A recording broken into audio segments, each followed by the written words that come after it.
সাধারণ মানুষ দাবি করছে যে পাগলা মসজিদ থেকে একটা অনুদান যেন নিয়ে দেওয়া হয় বন্যার্তদের জন্য আর কি। এটা আসলে কিভাবে দেখছেন বা কি বলবেন?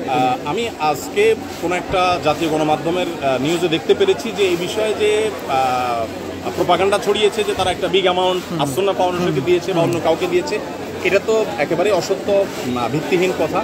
আর মাসআলাগত দিকে আপনি যেটা জানতে চেয়েছেন সেটা আলোকে বলি। ইসলামের শরীয়তের দৃষ্টিকোণ হলো কোনো বিশেষ খাতে যখন দান করবার জন্য ডোনার টাকা দেয়, সেটাকে অন্য কোনো খাতে ব্যয় করার সুযোগ কারোর নাই। যার কারণে আপনি আমাকে 10টা টাকা দিয়ে বলেছেন আপনি একজন গরিবকে খাইয়ে দিবেন, আমি সেই টাকা দিয়ে যদি একটা কোরআন শরীফ কিনতে যাই তাহলে গুনাহ হবে, এটা জায়েজ হবে না, কারণ ডোনার আমাকে সে পারমিশন দেয়নি।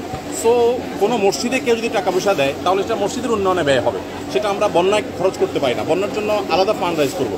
ইসলাম এমন একটা ধর্ম যে ধর্মে আসলে সকল খাতে খরচের অপশন আছে, কিন্তু আমরা একটা বন্ধ করে আরেকটা করার কোনো প্রয়োজন নাই। কোরবানির জায়গা হবে, বন্যার কাজ বন্যার জায়গা হবে।